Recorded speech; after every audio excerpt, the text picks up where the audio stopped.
আসসালামু আলাইকুম। আপনাদের জন্য আজকে নিয়ে আসলাম একটি লোভনীয় রেসিপি, যেটা খেতে সবাই পছন্দ করে, গরুর মাংসের রেসিপি।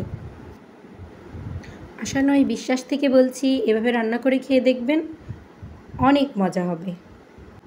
তাহলে দেরি না করে চলে যাই মূল রেসিপিতে। প্রথমে নিয়ে নেব আদা, রসুন, শুকনা মরিচ, জয়ত্রী এবং জিরা। এগুলো সব ব্লেন্ডার জারে নিয়ে নেব, নিয়ে সুন্দর মিহি একটা পেস্ট করে নেব।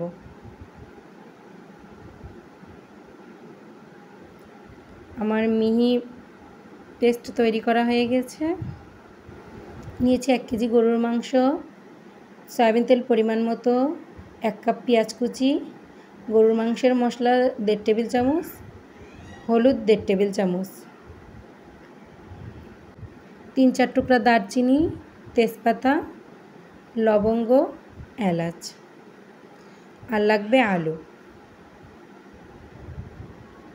এবার পাতিলে 1 কেজি গরুর মাংস ঢেলে নেব। এর উপরে দিয়ে দেব 1 কাপ পেঁয়াজ, বাটা মশলাগুলো।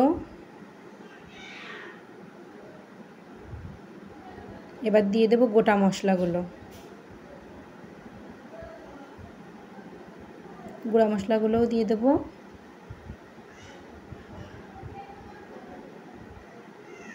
লবণ পরিমাণ মতো। সয়াবিন তেল আমি এখানে 200 গ্রাম দিয়েছি, আপনারা কমও দিতে পারেন, বেশিও দিতে পারেন। এবার মাংসটা খুব ভালোভাবে মেখে নেব। আমি এখানে 5 মিনিট ধরে মেখেছি। আপনারা পারলে আরেকটু বেশি সময় ধরে মাখবেন, কারণ এই মাংসটা যত মাখা হবে ততই টেস্টি হবে।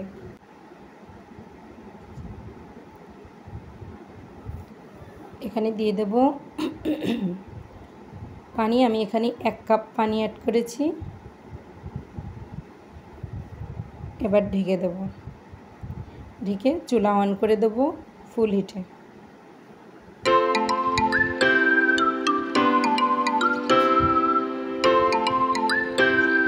এবার ঢাকনা উঠিয়ে নেড়ে চেড়ে দেব।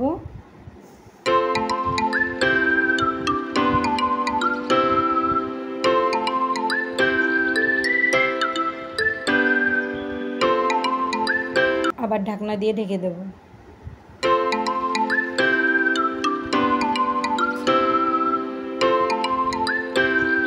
আবার ঢাকনা উঠিয়ে আবার নেড়ে চেড়ে দেব। এভাবে নাড়তে নাড়তে পানি শুকিয়ে আসবে।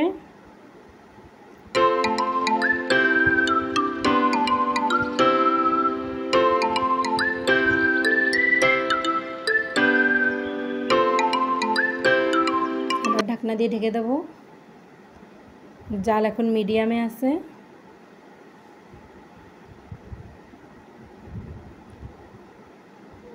মশলা থেকে তেল ছেড়ে দিয়েছে। এবার দিয়ে দেব কেটে রাখা আলুগুলো। আবার কিছুক্ষণ ধরে কষাবো। গরুর মাংস যত বেশি কষানো হয় ততই টেস্টি হয়।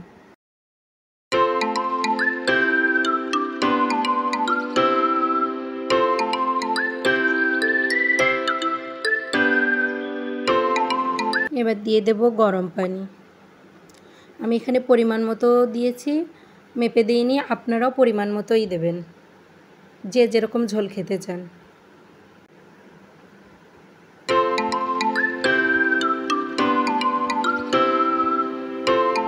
আবার ঢাকনা দিয়ে ঢেকে দেব সিদ্ধ হওয়ার জন্য।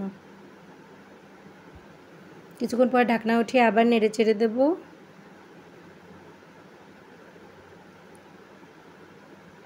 মাঝারি আছে কিছুক্ষণ রান্না করব। আমার রান্না হয়ে গেছে। দেখুন দেখতে কতটা লোভনীয় হয়েছে। আপনারা বাসায় এভাবে ট্রাই করবেন। বাসায় ট্রাই করার পর আপনাদের রান্না কেমন হয়েছে অবশ্যই আমাকে কমেন্ট বক্সে জানাবেন। আমার ভিডিওটি যদি ভালো লেগে থাকে তাহলে আমার চ্যানেলটিকে সাবস্ক্রাইব করে পাশেই থাকবেন। আল্লাহ হাফেজ।